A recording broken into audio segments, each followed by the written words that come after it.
Well, I went to Oxford Street way back in the days before poetry, the days before dancing, in the dark ages of the 70s. Actually, it was very psychedelic. It was plenty of dancing. But I lived in Crown Street. When I first came down to Sydney, I lived in Crown Street in the early 70s in Surrey Hills. And so Oxford Street was kind of where we went to do everything like banking and things like that. The bank building is now has been painted up by Recco Rennie, you know, that pink and black striped building there right in the centre of Taylor Square. That was our bank. That's where we went to pay the rent.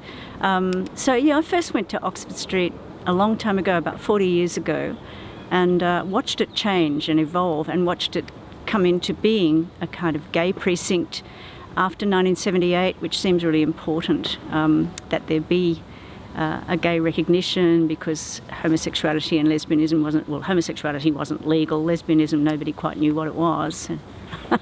I know what it is. So yeah, I first went there years ago, and it was sort of, even then, a kind of slightly hippie place, you know, and people like Jim Sharman and Hair, people working in his musical Hair and stuff like that, lived around that area even then, because it was cheap rent then, and now it's not. Leaning.